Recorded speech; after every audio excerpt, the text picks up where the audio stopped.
আপনারা নিশ্চয়ই অবগত আছেন, গণতান্ত্রিক বাংলাদেশ সরকারের মাননীয় প্রধানমন্ত্রী ইতিমধ্যে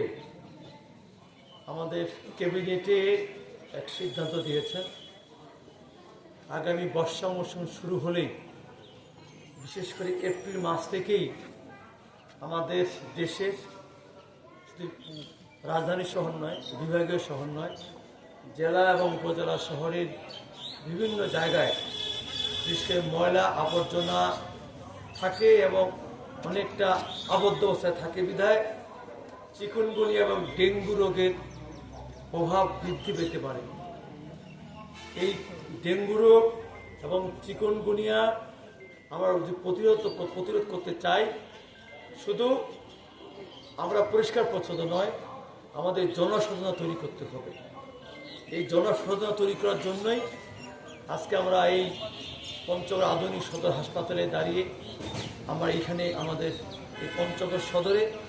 আমরা এই পরিষ্কার পরিচ্ছন্নতা অভিযান শুরু করলাম। এখানে আমাদের মাননীয় জেলা প্রশাসক সুপ্রিয়া পারভীন, আমাদের পুলিশ সুপার রবুল সাহেব, আমাদের সিভিল সার্জন মিজানুর রহমান সহ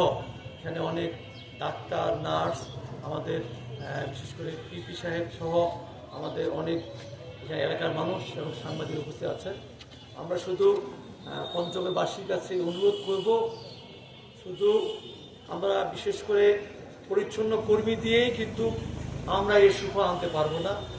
আমাদের সুফল আনতে গেলে আমাদের প্রত্যেকটা নাগরিককে সচেতন হতে হবে এবং আমাদের ময়লা আবর্জনা যেন আমরা একটা নির্দিষ্ট জায়গায় ফেলি এবং সেটার জন্য আমরা পরবর্তী সরাই নিয়ে যেখানে আবর্জনা রাখলে সেখানে আমাদের পরবর্তীতে আমাদের যে এই পৌরসভার যে আমাদের পরিচ্ছন্ন কর্মী আছে তারা সেখান থেকে সরিয়ে নিয়ে নির্দিষ্ট জায়গায় আপনারা ফেলে দেবেন, ডাম্পিং করবেন। এছাড়াও আমরা ঘরের কোণে বা বাড়ির আশপাশে যদি জলাশয় থাকে সেখানে আমরা এই বিশেষ করে এই সময়টা আমরা সেটা নিষ্কাশন করার ব্যবস্থা করব। কারণ এই ছোট্ট ছোট্ট এই যেখানে পানি জমে যায় সেখানেই কিন্তু বিশেষ করে এই ডেঙ্গু বা চিকুনগুনিয়ার যে মশা, সেই মশাগুলো এখানে জন্মলাভ করে, সেগুলো বৃদ্ধি পেয়ে কিন্তু আমাদের সন্তান, আমাদের পরিবার বা আমাদের আপনজনের এই রোগে প্রভাব পড়তে পারে। কাজে আমি বিশেষ করে অনুরোধ করব আমাদের সাংবাদিক মাধ্যমে আপনারা এই বিষয়টা যেন জনসচেতনতা তৈরি হয়, সেই বিষয়ে আপনাদের